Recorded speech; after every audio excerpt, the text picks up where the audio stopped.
Do you often wonder, how can I send a large file online? Well, today, I'll answer that question. Thank you. Most of us have heard of WeTransfer. I use it too, but it only lets you send up to 2 GB for free. If you need to send larger files, you'll have to upgrade. I'll show you other tools and websites that let you send large files. Stay until the end, let's get started.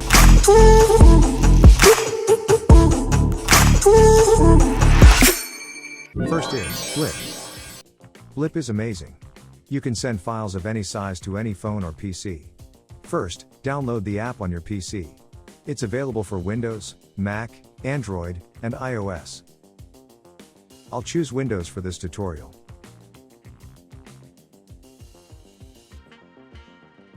The download speed depends on your internet connection.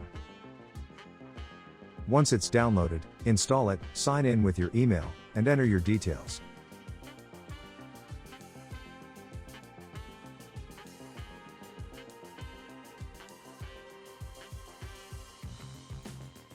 The interface gives you two options. Send to your own device, step-by-step instructions provided. Send to others by entering their email, they need the software too. Once they accept, the file transfer begins automatically. It's super easy and helpful for large file transfers. 2. Send Anywhere. Send Anywhere is another great option, similar to WeTransfer. Select your file,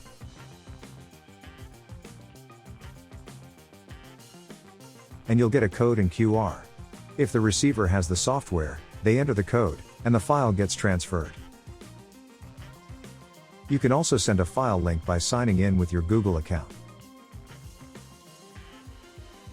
In the free plan, you can send up to 10 GB. If you need more, you can upgrade. 3. Transfer Now.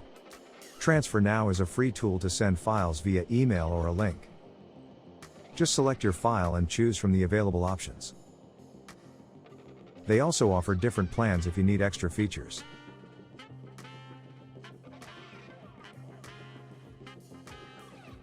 4. Send Big. With Send Big, you can send up to 30 GB of data for free. Just select your file or folder, upload it. The upload speed depends on your internet connection. And share the link or QR code. And the process is simple.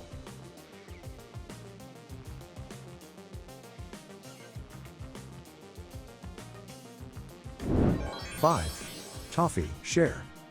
Finally, the site I promised, toffeeshare. It lets you send unlimited data for free, with no file size limit. Just upload your file and share it with a QR code or link. It's easy and completely free. By keeping files organized, you can avoid confusion and distractions. Speaking of organization, if you want to learn how professional editors use metadata to organize their editing projects, check out my other video on that. Thanks for watching. If this was helpful, hit the like button and subscribe for more tutorials.